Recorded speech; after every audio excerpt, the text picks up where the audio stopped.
Fighting the ivory trade is a constant challenge, as those who wish to sell white gold put elephants under further pressure. Tragically, the ivory trade has a long and bloody history. Increasing poaching levels as well as loss of habitat are threatening the survival of the African elephant population. In Kenya and in Africa generally, there's a lot of poverty, and as long as people can have money from killing an elephant and they can sell that tusk for money, then obviously the poaching is going to go on. So the greatest challenge is to try and get the ivory trade banned globally. And of course, as long as there's no longer a market for ivory, then there won't be any reason to kill an elephant. This has resulted to many baby elephants being orphaned at a very tender age when they are still dependent on their mothers. Because elephants are actually milk dependent for the first 3 years of life, and elephant milk is very specific. They can't handle the fat in cow's milk, so all the fat in the diet has to be vegetable in origin, and even that's not perfect. And so we have a lot of problems raising the infant elephants, bearing in mind that at any age an elephant duplicates a human. The David Sheldrick Wildlife Trust was founded in 1977 by Daphne Sheldrick, widow of one of Kenya's best-known game warden, David Sheldrick. The trust rescues orphaned elephants, rehabilitates them and wins them back into the wild. Currently, 31 calves are under their specialized care. At the orphanage, they receive extremely focused treatment. Personal care is available 24 hours a day from highly dedicated staff. Away from the wild, man becomes the surrogate mother to the calves.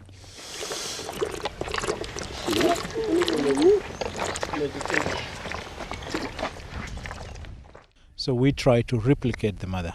We can't do exactly what a mother does. We try to do something close to. They need very close attention, and so that's why we need to be with them all day, all night. The young ones are fed on demand, just whenever they feel like. They start to push you around, and so you have to feed them the milk. The rest are fed on intervals of every 3 hours. And so these are things that the mother would do. According to Dr. Dame Daphne Sheldrick, the greatest challenge is the lucrative illegal ivory trade.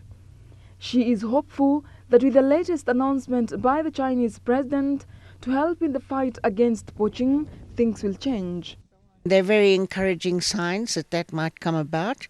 The Chinese president has pledged to try and stop the ivory trade and to work in conjunction with the United States and other committed countries to try and halt the killing of elephants for ivory.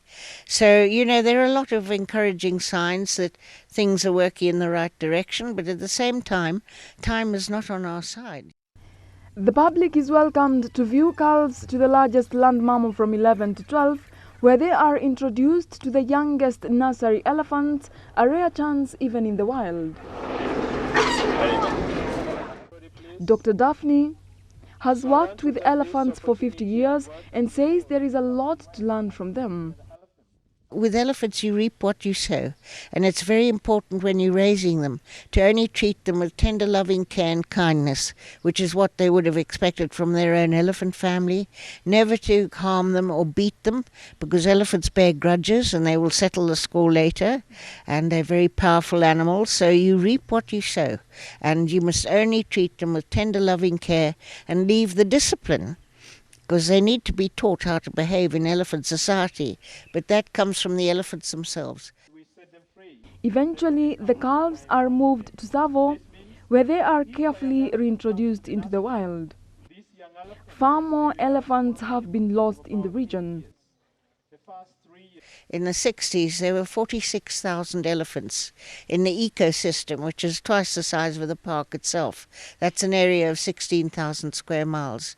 The population today is between 11 and 12,000. So that's a big drop. And elephants are being poached still for ivory on a massive scale.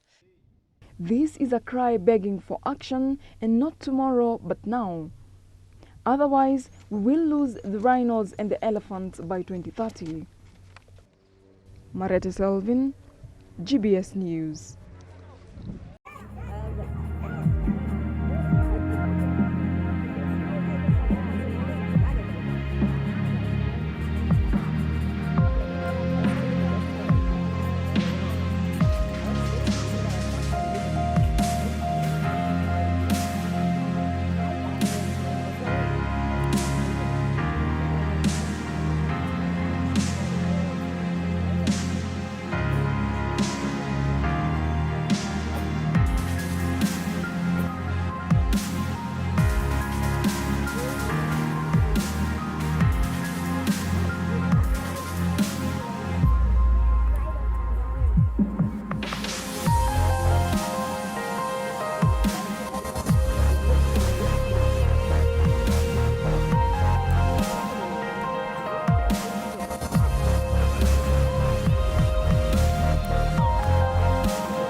its aim being to interpret Kenya's rich heritage and offer one stop for visitors to sample the country's rich heritage for both education and leisure. The Nairobi National Museum was initiated in 1910 by a group of enthusiastic naturalists under the then East Africa and Uganda Natural History Society. My name is Maclean Stacy, and together let's explore the National Nairobi Museum.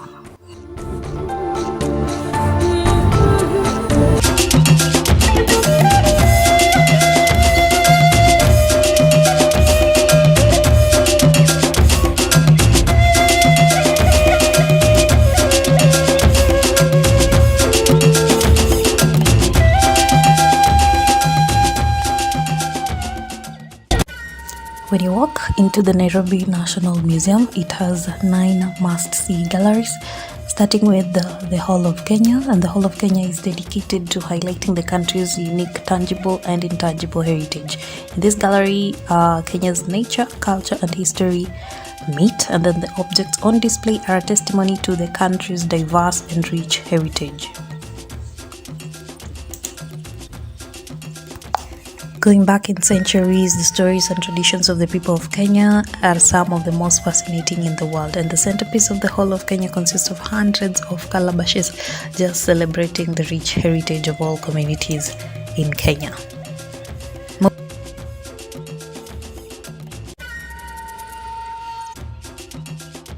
Moving on, we can see the Joy Adamson's gallery, and of course we know Joy Adamson was an illustrator, conservationist and an author known for her contribution in the conservation of Kenya's natural and cultural heritage, winning her an international acclaim. He was a colorful, if at times controversial character whose work continues affecting how people view conservation. Much of her work is immortalized, not only in her illustrations but in her books and films, which have been pivotal in preserving the diversity and richness of Kenya's people and its nature.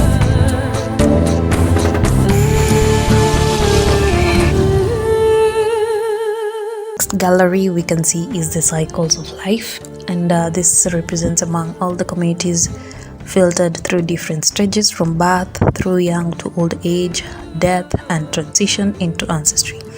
It samples cultural practices from Kenya's communities as associated with these different stages in life. There is a wealth of material, intangible cultural heritage to be appreciated in this particular gallery, where you can see the ornaments which girls or even boys wore when they were being circumcised, and all sorts of ceremonial costumes.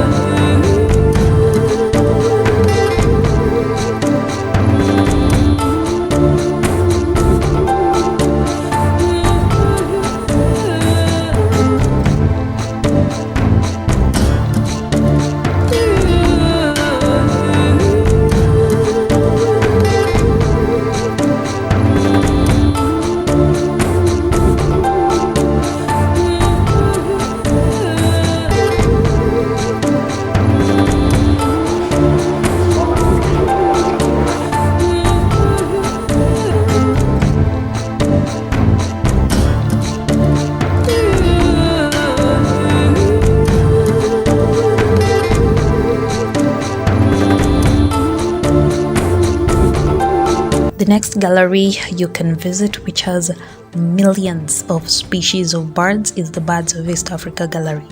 They came from far and wide, in all colors, in all sizes, in all types and different colors, in all body shapes, in all mouth sizes, in all feet sizes, from the most primitive to the most advanced, and found a home in the Birds of East African Gallery, showcasing the rich diversity of birds in the region. As we know, East Africa is one of the richest regions for birds, and it holds more than 1,300 bird species. We can see the livingstone flycatcher, we can see the vultures, we can see the storks, we can see Isindus, as most lawyers know these particular birds here, and all other varieties of birds in this particular gallery.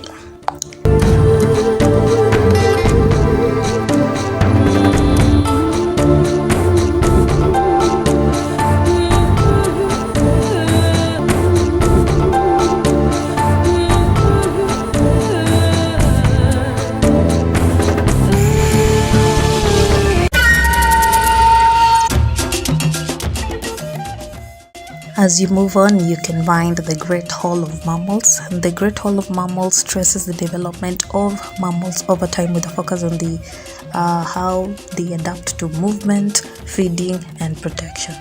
This particular gallery confronts or gives the visitor with points of congruence as well as divergence in the makeup of the mammalian world, how they protect themselves, how they feed, their movement, and everything can be found in this particular gallery.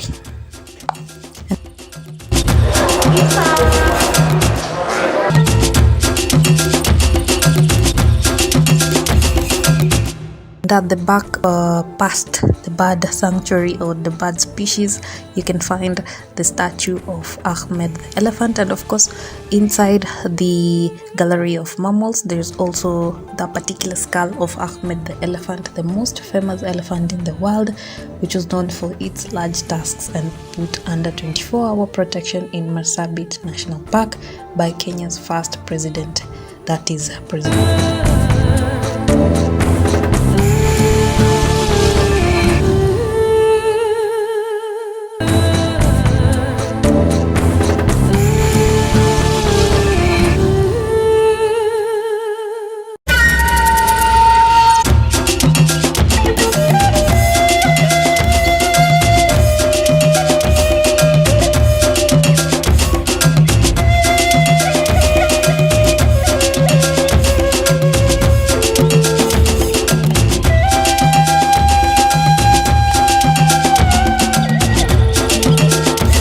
Moving on, we can see the Cradle of Mankind, which has a unique collection which points to Kenya as the cradle of humankind, and the gallery traces humans' existence as evidenced by fossils, that is fossils dating up to 1.9 million years ago across Kenya.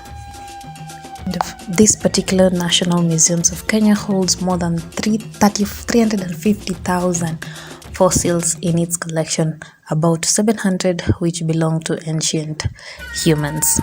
We have the Proconsul africanus, which is known to be 25 million years old. We have the Turkana boy, that is 1.6 million years old, and lots of other skulls.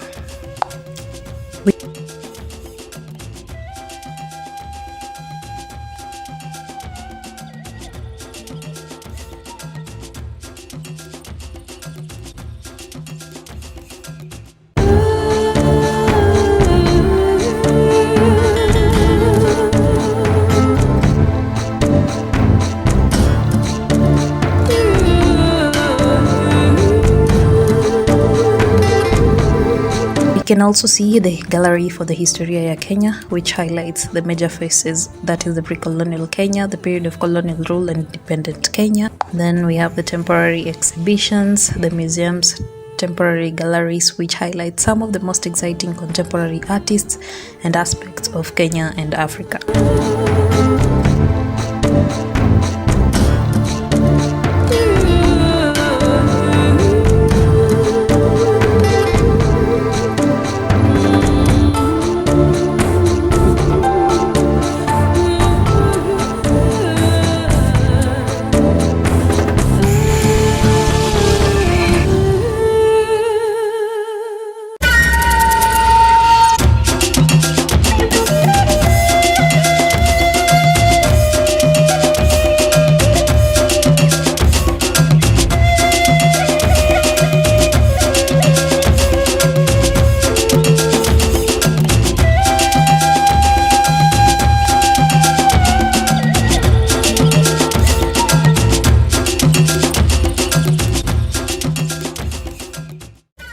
The Nairobi Snake Park is an informative 1-hour guided tour to the popular attraction and research facility for reptiles, breeding of snakes, located just adjacent of the Nairobi National Museums. There are crocodiles, snakes, fish, and lots of other animals like tortoises. The Nairobi Snake Park is one of the National Museums of Kenya attractions located within the compound of the Nairobi National Museum. And on display we can see cobras, puff adders, mambas, and the large African rock python found only in Kenya. Other animals include several species of crocodiles found in Africa and freshwater terrapins together with tortoises. The Nairobi Snake Park provides refuge and home for abandoned and unwanted reptiles, including giant tortoises that is still currently living at the park.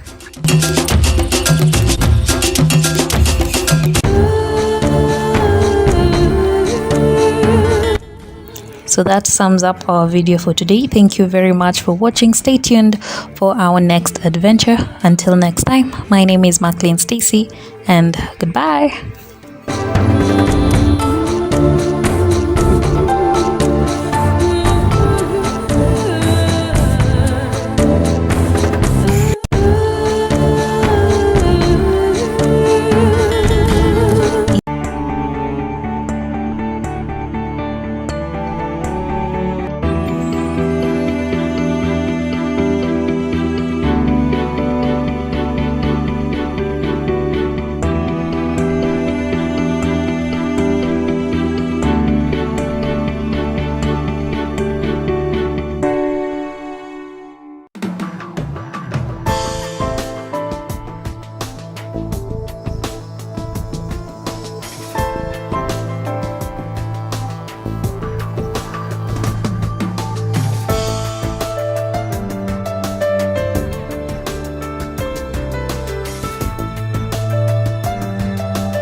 elephant skull in comparison to the human skull.